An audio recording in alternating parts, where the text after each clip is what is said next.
Welcome to September the 9th. I thank you so much for joining me. 5 minutes with Sean, maybe 10. This week is a kind of a continuation of discussion. Last week we talked about OEM consultants and consultants in general. Today is more OEM specific, and I want to talk to everyone, whether it's an OEM or a vendor or a dealer, about the OEM, co-op, and approved vendor programs. What is the point? Right? Because if you ask me, that's what I think of co-op. I think it is something that is, it's a wasted idea, and more so vendors think it's like this just never-ending pot of money where it's like, well, we're OEM approved and we're turnkey, we're this, we're that, and just you guys, they gotta sell cars to get co-op money, so it's kind of already their money, and then it's being like matched. But then you're sort of being forced to spend more money because you wouldn't normally spend that, but that's what it takes for some match programs. I mean, you listen to dealers talk about co-op programs, they get really frustrated because at the end of the day, they would never have their used car wholesaler, which let's not forget, right? New car franchises are just new car wholesalers. They would never have their used car wholesaler telling them how to run their business, where to spend their ad dollars, how to do it with, what people to hire. Like, that's not a thing. That's not a thing. Now, I understand franchise agreements, and I'm having fun with the whole notion, but my point is that new car dealers, the co-op and sort of approved vendor stuff was all about continuity, which, look, I get continuity, and that's totally fine. But any of the vendors out there who have been approved, where are they then inspected once approved? Is it tenure? Do they just get to exist because at one time they impressed a group of people that then approved them to be only sold with another small group of people to their dealers? Otherwise, they wouldn't get their co-op dollars? Look, co-op, if you end up going into co-op programs, you end up going into cookie cutter garbage. That's the reality of co-op programs. That's how it works. Anyone can say what they want. You ask majority of car dealers who are invested in digital marketing, they will tell you it's garbage and they want to go their own way. It's no different than GM having a single website vendor for, I don't even know, over a decade it feels like, easy. Same way, no other options.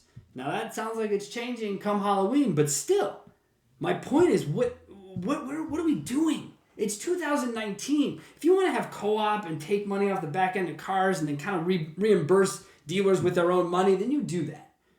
But when it comes to digital ad packages and people who are approved, you kind of got to either make the list longer or just put in specifications of brand that you want identified throughout your sites, and then have your inspectors, the people who go out and make sure the font's right and the logo is 3/8 of an inch larger or whatever it's supposed to be, have those folks go out and inspect websites. If it's about rebates, there's plenty of feeds in the world. This is an excuse, and it's ridiculous. It's ridiculous. And if you need secured feeds, there is there. If you don't, then there's plenty of other ways to get it. So I hate hearing my clients tell me, Sean, I gotta find a co-op vendor. I've got a wonderful client. This woman is an absolute American treasure out of Wichita, Kansas. And she has been talking to me for months about trying to leave the program she's on because she gets very, very uncomfortable with it always being the same cookie cutter results, the same cookie cutter reporting. Nothing she gets done fast enough. There's always delays, blah, blah, blah, right? So she's like, I want to shop around. Well, we shop around, and it comes back to a non-OEM company that she ends up liking. And we talk through it. She talks with her bosses, and they're still sort of trying to figure out how to make the ends meet. Now, to me, this is frustrating because I know that it's already a savings almost financially, dollar for dollar, the way this is being set up. It's already almost a windfall, but even more so, the results that we've seen from the company she's looking at are tremendous. So, of course, you want to see your client go with what you see as to be the best results, at least in the moment, in this space. So my job is to always stay out in front of it, and when you have co-op programs, you really stunt that growth of your dealers. And when you start telling them how to spend their money, we run into a major issue. A major issue. And that could go for tier 2 advertising plans as well. Be careful. Be careful what you have your dealers buying into and what you're being sold, OEMs, about the production or quality of work by these vendors, man. Because I see the work from a totally non-biased perspective. I suppose I'm biased to the dealer if you want to look at it that way. But from an actual vendor to OEM being agnostic, I look at data sets and I say, well, what's this? Recently, my biggest client decided to leave their LMA, right? Their regional marketing program. They rolled. They were told, wait, don't go anywhere. Your traffic to the website alone has been tremendous. Are you ready for this? January through yesterday, this dealership group had seen 275 referrals from this program, from this website to theirs, with 9 hard conversions, 4 emails, 5 phone calls, and 100 VDPs. That's it. That's it. For them to be able to go and take their own money, the $10,000 a month, and go do what they want with it, over 250 visitors in 8 months? What is this? This is garbage. This is nonsense. Stop making dealers do it. Start listening to your dealer body. All of them hate it.